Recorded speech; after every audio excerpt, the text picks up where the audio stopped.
Falta 5 minutos. Sí, 5 minutos más.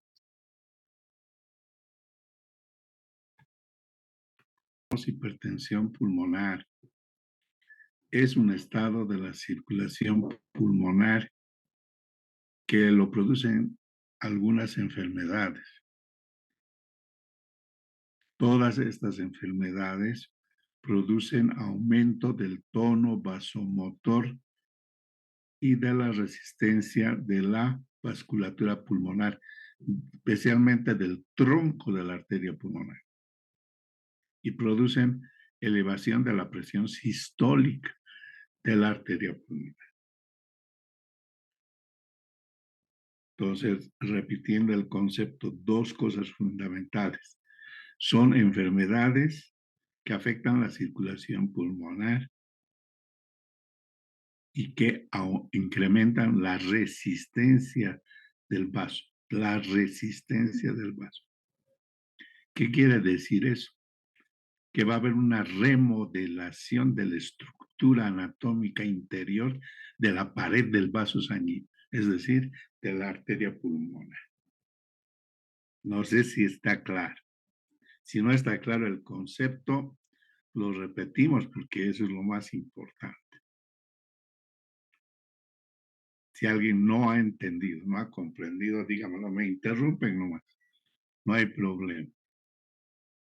Pongan sus cámaras. No voy a continuar la clase si no veo cámaras abiertas. Entonces, el promedio en reposo es 25 milímetros de mercurio. Entonces, cuando la presión media de la arteria pulmonar sube más allá de los 25 milímetros de mercurio, se llama hipertensión pulmonar, que puede ser leve, puede ser moderada o puede ser severa.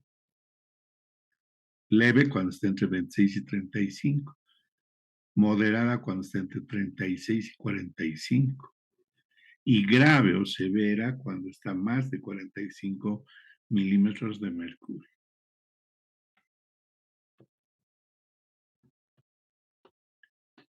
Bueno, la clasificación viene desde el 2003, no se ha modificado.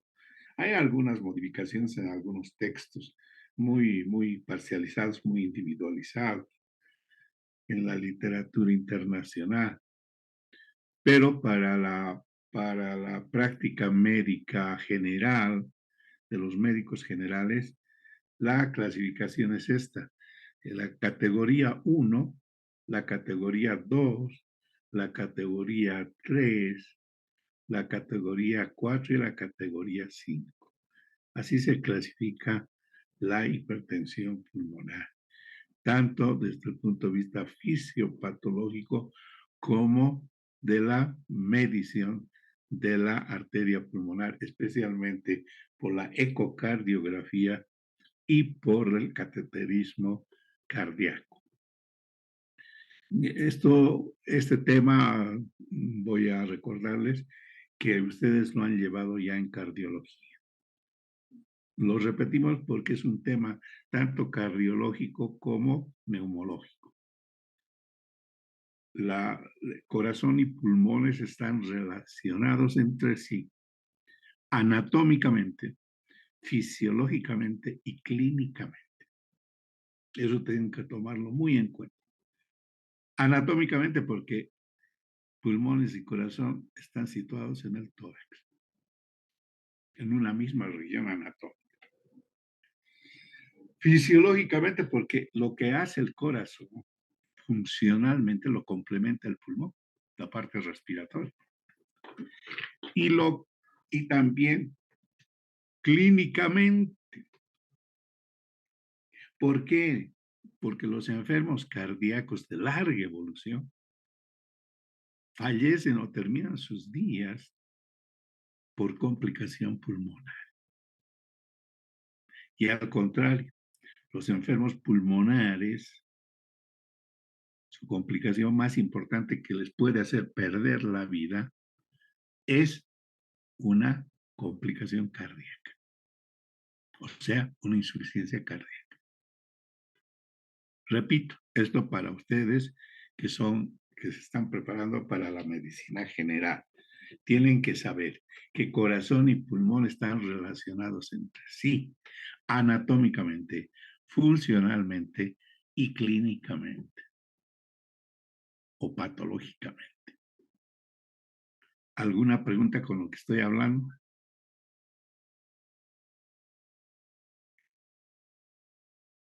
Preguntas. Hay preguntas. Ya. La categoría 1 de la clasificación dice que la primera, que la A, 1A, es la hipertensión pulmonar idiopática. Idiopática. ¿Qué quiere decir idiopática? En medicina, idiopático quiere decir que no se sabe por qué se produce. Según la 1B es familiar. La 1C está relacionada, asociada a otras enfermedades, como asociada, por ejemplo, a patologías respiratorias. Está relacionada a patologías respiratorias. Y la D está asociada a enfermos con hipertensión venocapilar pulmonar. Por ejemplo, los pacientes cardiópatas valvulares, como puede ser, por ejemplo, la estenosis mitral. Hipertensión venocapilar pulmonar. La categoría 2 son con hipertensión pulmonar con enfermedad cardíaca izquierda. La categoría 3, hipertensión pulmonar asociada a enfermedad neumológica. Esta es la que más nos interesa a nosotros en nuestro programa de neumología. Esta categoría, la categoría 3. La categoría 4 corresponde a tromboembolismo pulmonar reiterado, que es el recidivo. Tromboembolias pulmonares recidivantes. La categoría 5 es una miscelánea. Por ejemplo, que se acompaña de fibrosis pulmonares como la sarcoidosis, por ejemplo, lupus eritematoso sistémico, histiocitosis, compresión vascular, linfoleiomatosis. Bueno, unas enfermedades raras, ¿no? Raras, muy poco frecuentes, son misceláneas. De esta clasificación, ¿cuál es la más importante? La que nos interesa desde el punto de vista de los pulmones, de la respiración. La categoría 3. La categoría 3. ¿Alguna pregunta? Ya, pasamos. Entonces, funcionalmente, o sea, desde el punto de vista fisiopatológico, también hay una clasificación que clasifica en clase funcional 1, clase funcional 2, clase funcional 3, clase funcional 4, ya no son 5 como la anterior. La anterior es una clasificación etiopatogénica patológica. Esta es una clasificación esencialmente funciona fisiología, fisiopato.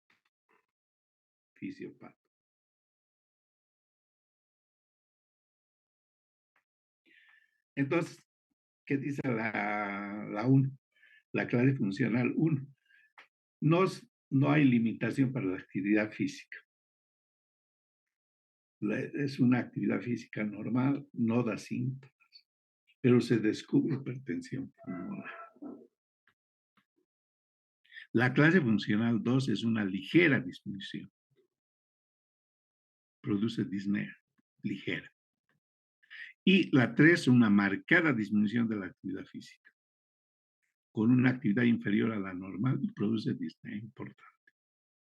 Y la 4 es cualquier actividad física, hasta el hablar produce disturbio con disnea de reposo e insuficiencia cardíaca derecha. ¿Me entienden?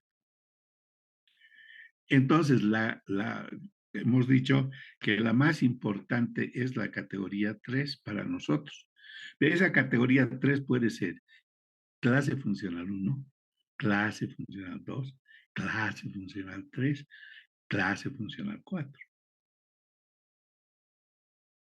¿Está entendido? Do you understand? Es en inglés, ¿no? Do you understand? A ver, ¿en qué idioma les puedo decir? En japonés. Wakarimashita. En quechua. Intindinkichu manacho.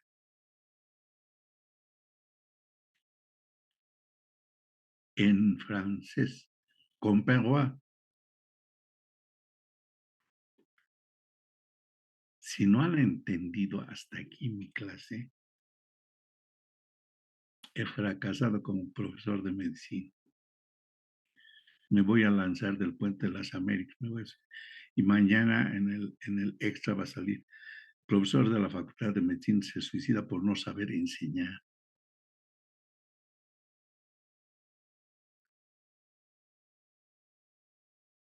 ¿Alguna pregunta? Ya, vamos. Pati Paco, no estás con cámara. ¿Por qué? No voy a seguir adelante la clase si no abren sus cámaras. Me niego a seguir la clase. Porque, ¿por qué les he preguntado ya a los docentes? ¿Por qué hay que ser exigente en que tengan cámara? No, porque están comiendo su pizza, están almorzando, están acariciando a su mascota, ¿no? Y no están atendiendo la clase. Bueno, entonces obligatoriamente tienen que tener prendidas sus cámaras. A eso es Pati, así me gusta, así me gusta. Ahora sí te veo. Ya, ¿cuáles son los indicadores de que pronostican que la hipertensión va a tener una evolución desagradable en el paciente? La edad es lo más importante. Cuando son menores de 14 años o cuando son mayores de 65 años. Entonces, la edad en la hipertensión pulmonar, estamos hablando ya prácticamente de la categoría 3, de la que se asocia a enfermedades pulmonares. Entonces, si es menor de 14 años, su pronóstico es grave. Si es mayor de 65, su pronóstico es grave. Cuando presenta síncope, o sea, pérdida de la columna, desmayo, angor, dolor, angor pectoris, insuficiencia cardíaca derecha o hemoptisis.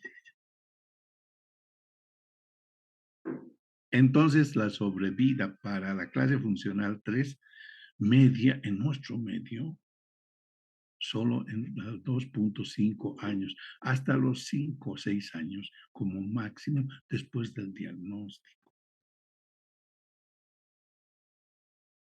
¿Comprendido? ¿Comprendo? ¿Wakarimashita? Bien, entonces, ¿cómo se produce la hipertensión pulmonar? Entonces hay predisposición genética, hay alteraciones genéticas, ahí están, ¿no? En este algoritmo están aquí, en la parte superior, estas son las alteraciones genéticas que pueden haber. Y se agregan factores de riesgo, como por ejemplo VIH-Sida. El VIH-Sida se acompaña indefectiblemente con hipertensión pulmonar. Pregunta de examen. ¿Qué enfermedad infecciosa general se acompaña indiscutiblemente con hipertensión pulmonar? Respuesta VIH-Sida. La hipoxia, o sea, los que vivimos en la altura, chicos, los que vivimos en la altura, hipoxia de altura, y también todos los factores que producen hipoxia. A ver, Muñoz, Lucero Muñoz, dime una enfermedad respiratoria que produzca hipoxia.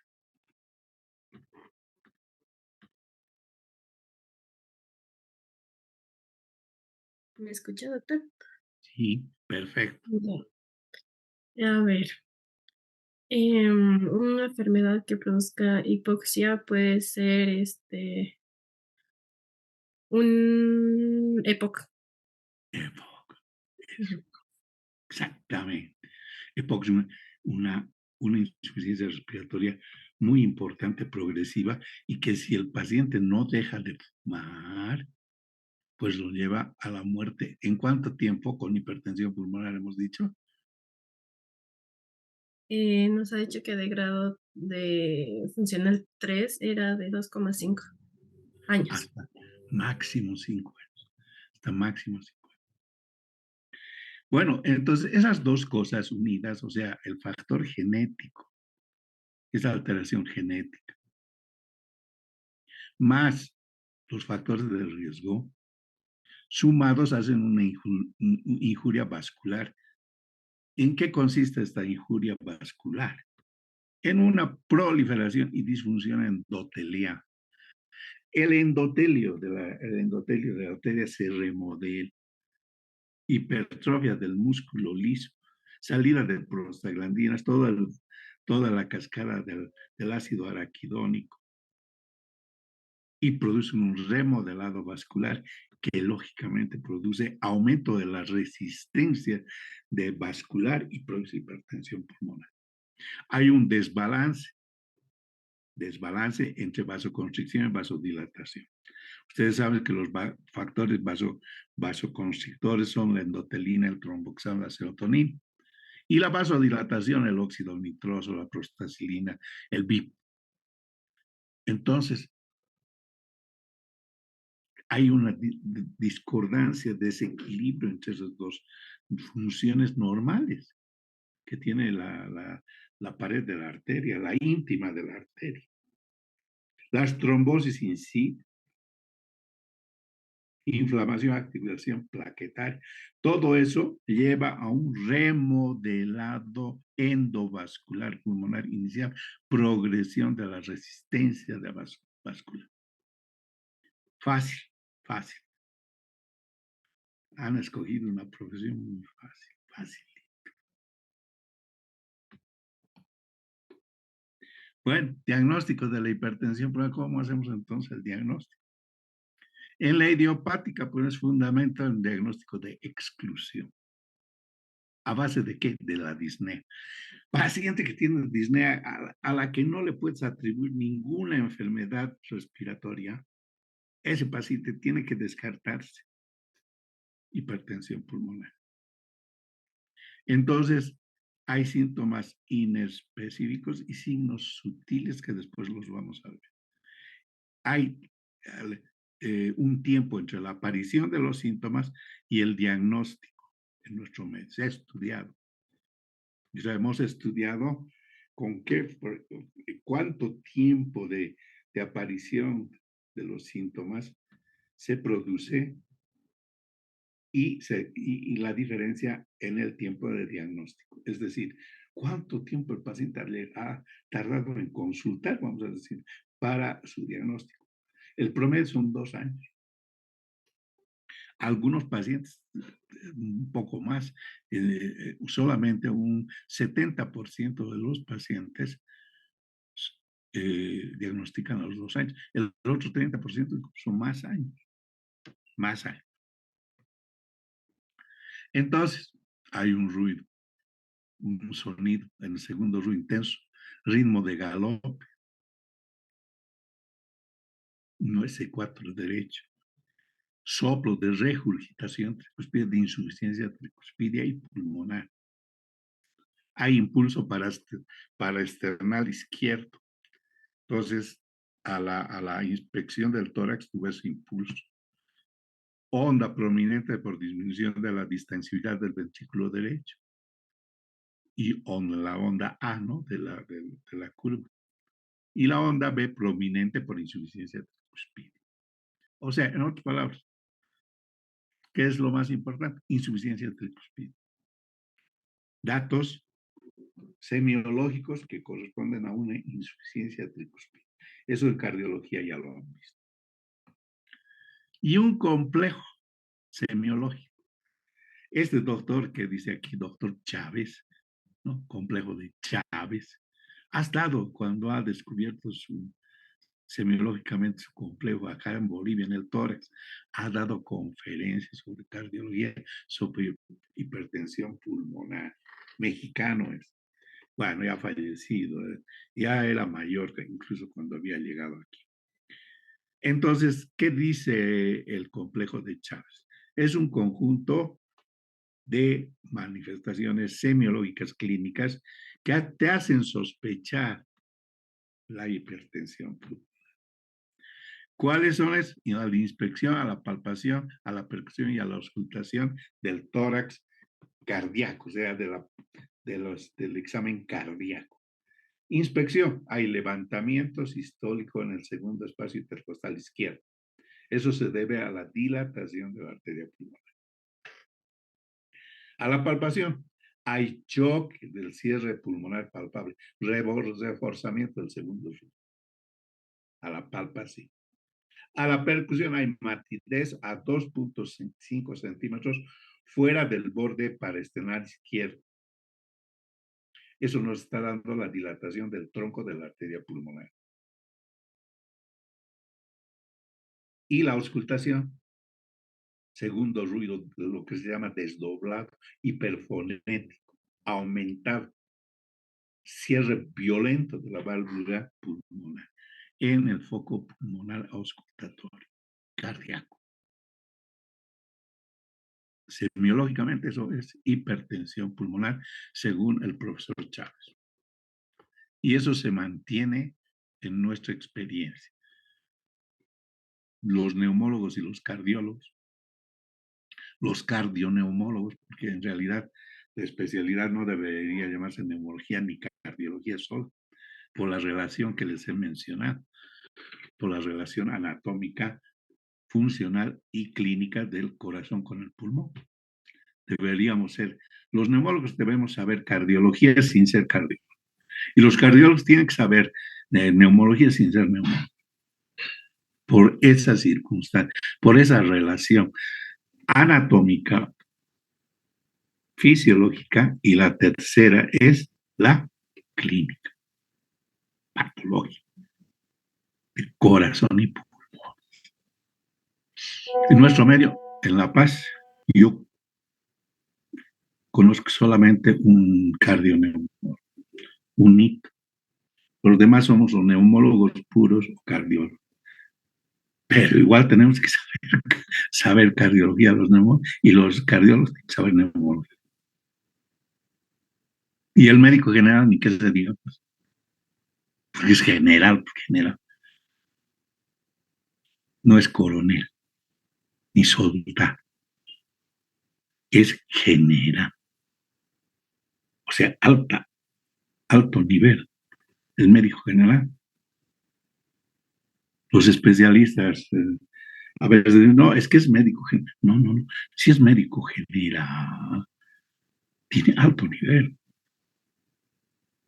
porque conoce todo el organismo, y no solamente el organismo, sino conoce todo el ser humano. ¿Cómo es el ser humano? Porque el ser humano no es solo corazón, puro pulmón, puro sistema nervioso central. El ser humano es completo. Espiritual, moral, económico, social. Y el médico general, ¿qué hace? Que conoce pues eso. Y tiene una gran ventaja sobre los especialistas. Conoce las medidas preventivas de las enfermedades. Las preventivas, las que van a prevenir y las que se van a diagnosticar rápido para que no se agrave. O sea que el médico general no es pues cualquier cosa, no es un pinche médico general. No. Médico general es médico. Y en la facultad formamos médicos generales, súper generales, magníficos generales, estupendos médicos generales.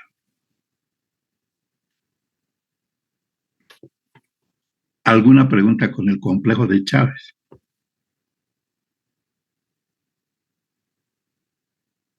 Nada. No hay preguntas, me está preocupando. Disnea y fatividad fácil es lo que más sienten los pacientes. ¿En qué porcentaje? 60%. ¿Por qué hay una hipertensión pulmonar? Porque el transporte de oxígeno disminuido produce hipoxemia y dificultad respiratoria. Aumenta el gasto cardíaco y hay mayor trabajo respiratorio. Hay aumento de la presión capilar venosa, o sea, congestión, y el trabajo respiratorio también se aumenta cuando existe hipertensión pulmonar secundaria a enfermedades respiratorias, como por ejemplo decía Lucero, a la EPOC, angina de pecho en el 10%, por isquemia del ventrículo derecho. Ya no me voy a meter a explicar la angina de pecho, porque eso ya lo conocen en cardio. 5,47% por caída del flujo cerebral. O sea, hay una alteración hemodinámica con vasodilatación, con imposibilidad de aumentar el gasto cardíaco y la resistencia para aumentar la circulación cerebral. Porque hay arritmias, se acompaña de arritmias malignas. O en un 10% en Bolivia, en los casos, hay fenómeno de Raynaud, alteración de la vasculatura periférica. Y datos de insuficiencia cardíaca congestiva derecha. No voy a describir mucho esto porque ya lo saben, en cardio. ¿Cuál es la incidencia de las enfermedades sistémicas? Las sistémicas, no solo las respiratorias, en la hipertensión pulmonar. ¿Qué enfermedades sistémicas se acompañan con hipertensión pulmonar? La esclerodermia, 60%. 60%. Incluso yo diría más. Pero en las estadísticas nacionales le dan un 60%. A la artritis reumatoidea 21%, a la lupus eritematoso 14%, a la hipertensión portal inclusive por ascitis y por alteraciones etílicas del hígado 5%, hipertensión venosa 0,5%. Y consumo de anorexígenos, consumo de ¿qué son los anorexígenos, Pati, Paco?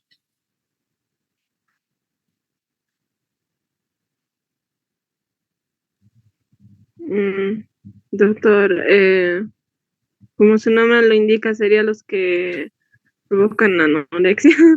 Exacto. O sea, quitan el apetito en las personas que quieren bajar de peso, ¿no? Toman anorexígenos para quitarse el peso.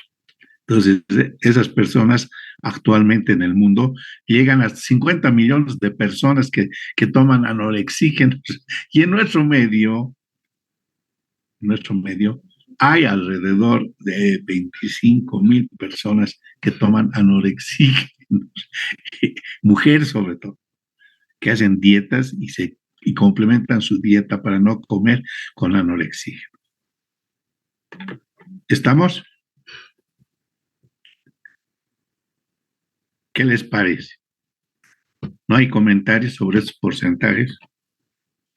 Entonces, la vida, pues, con estos pacientes que tienen hipertensión pulmonar, aquí está el porcentaje de sobrevida del 100.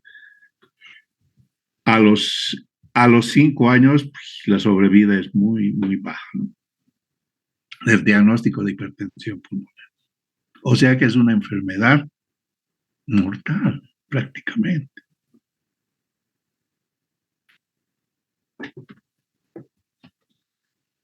¿Cómo se hace el diagnóstico? Radiografía de tórax primero. Hay ensanchamiento de la arteria pulmonar, hay oligoemia en la periferia de campos pulmonares, hay crecimiento de la aurícula derecha.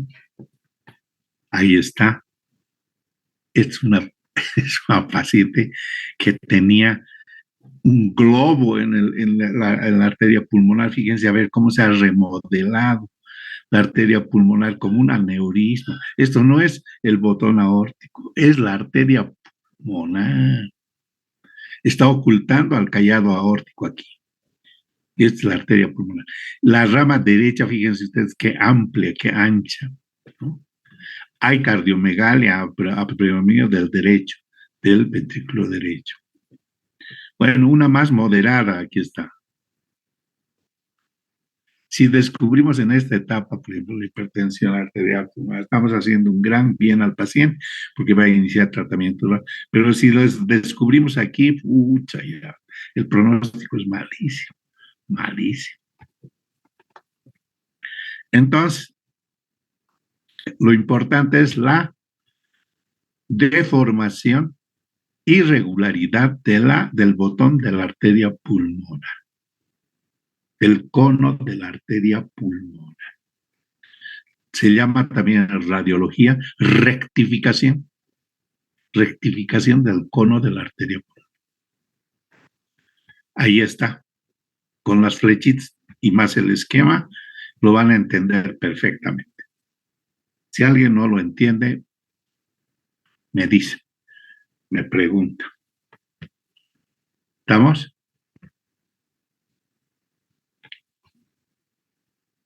Fíjense, la rama derecha también se ha comprometido. No solamente se ha comprometido el tronco, sino las ramas principales, especialmente la derecha. El electrocardiograma es muy importante con hipertrofia del ventrículo derecho, crecimiento de la aurícula derecha, bloqueo completo de la rama derecha. La ecocardiografía en nuestro medio es muy importante, muy importante. Hay una controversia en el mundo, y no solamente en el mundo, sino en Bolivia también, sobre cuál es mejor, si hacer cateterismo cardíaco para el diagnóstico o hacer ecocardiografía. Hay controversia. Algunos dicen, no, tiene que hacer cateterismo cardíaco. Y hay otros colegas especialistas que dicen, no, yo con la ecocardio estoy tranquilo, ya he hecho el diagnóstico. Pero lo que no puede faltar, de los dos, lo que no puede faltar es la eco. Cateterismo se puede hacer, pero tiene que complementarse siempre con la ecocardiografía. No voy a detenerme mucho porque esto es cardiología. ¿Qué hay en la ecocardiografía? Dilatación e hipertrofia del ventrículo derecho, el estado valvular con insuficiencia tricuspidia, medición indirecta de la arteria pulmonar, de la presión de la arteria pulmonar, visualización de trombos intrapulmonares. Eso te permite la ecocar. Ahí está una ecocar. Ustedes ya han visto la ecocar, o sea que no me voy a detener mucho en esto. Aquí está el corazón, este es el corazón derecho, la aurícula derecha, este es el septum, aquí está insuficiencia tricuspidia, bueno, no, el crecimiento del ventrículo derecho, muy importante. Entonces, la TAC de tórax, la angiotac de tórax, también para imágenes es necesario. Tamaño te demuestra el tamaño de la arteria pulmonar, la presencia o no de trombos, te detecta la presencia de enfermedad pulmonar difusa intersticial, por ejemplo. Entonces, aquí está, ¿no? Aquí está, fíjense ustedes, cómo al contraste se está deteniendo en el tronco de la arteria pulmonar y entonces está produciendo hipertensión pulmonar.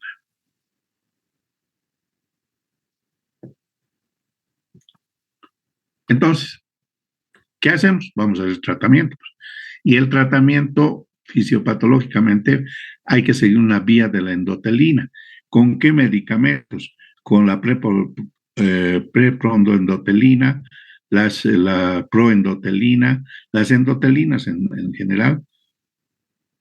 La vía del óxido nitroso la vamos a modificar con estimuladores del gasto cardíaco, como, eh, bueno, con todos incluso digoxina puede ser, nitrógeno, perdón, óxido nitroso y oxígeno, oxigenoterapia.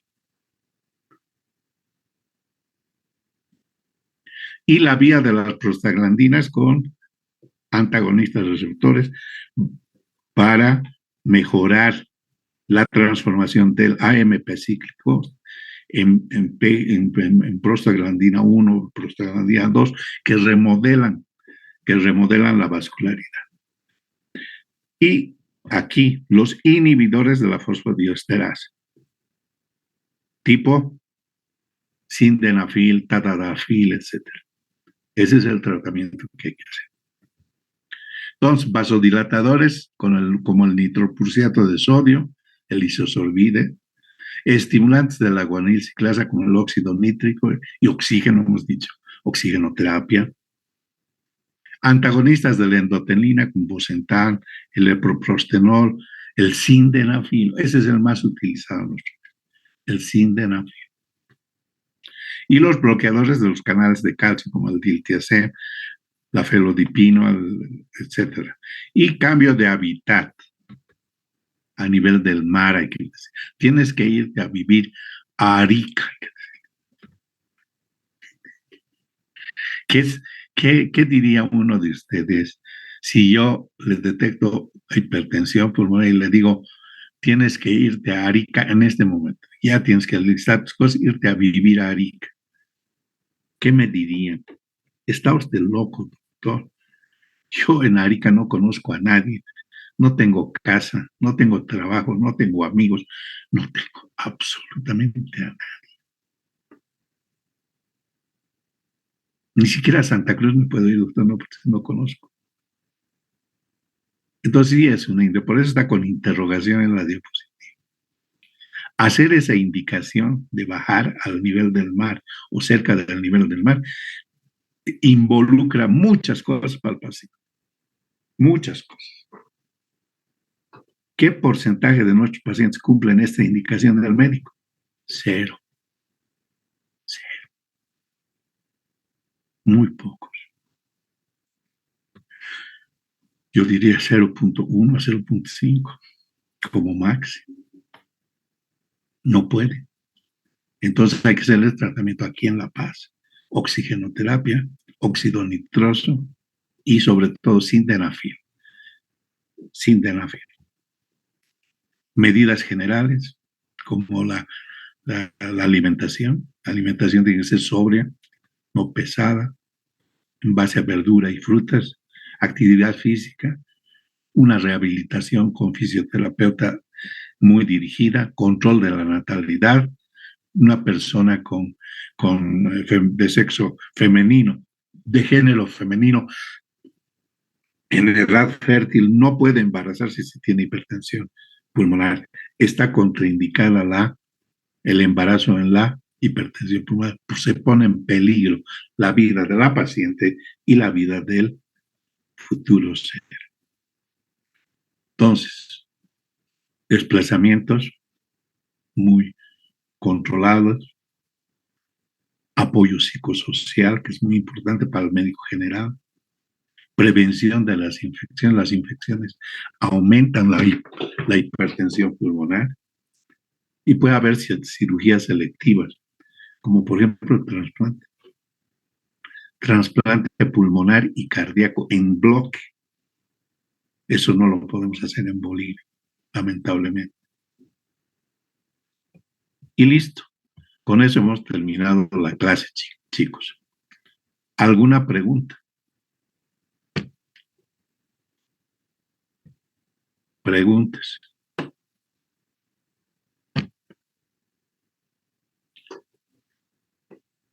¿Has tomado lista, Adrianita? Sí, doctor, yo le saqué captura. Ya.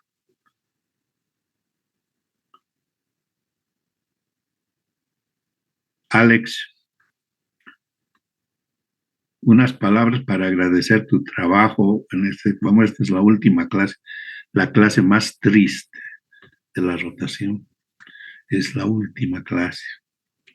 Entonces aprovecho esta última clase, Alex, para felicitarte por tu trabajo. Lo has hecho muy bien, has coordinado muy bien el trabajo. Y bueno, que sigan adelante. Te agradezco mucho por tu ayuda. Mañana el parcial es de 4 a 5 de la tarde.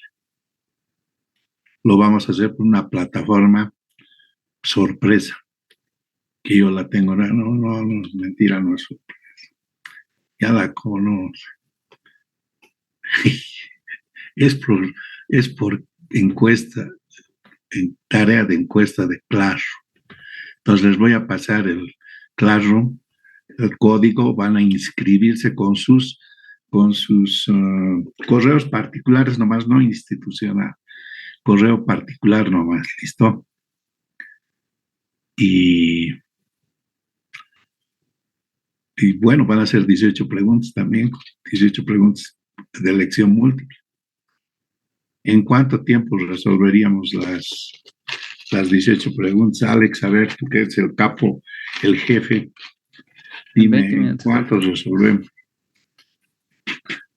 20 minutos, doctor, o 18, 1 minuto para cada pregunta. Ya, 20 minutos les voy a dar. Si lo dice el jefe, pues no tengo discusión. No puedo discutirle al jefe. Ya, en 20 minutos. ¿Alguna pregunta más? ¿Alguna consulta? ¿Alguna sugerencia? ¿Qué les ha parecido la rotación de Neomo? Si pueden dar algún mensaje para sus próximos, que creo que va a ser todo virtual porque los contactos están a la orden del día. Vamos a tener que hacer todo virtual. ¿Alguna sugerencia? ¿Algo? Las notas, por favor.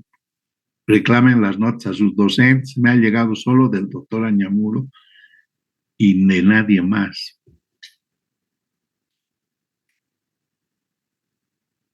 ¿Quiénes están con la doctora Murillo? A ver, levanten la mano. Enciendan sus cámaras. Adelia, Silvia, Marisol, nada. Se están corriendo ahí, no encienden sus cámaras.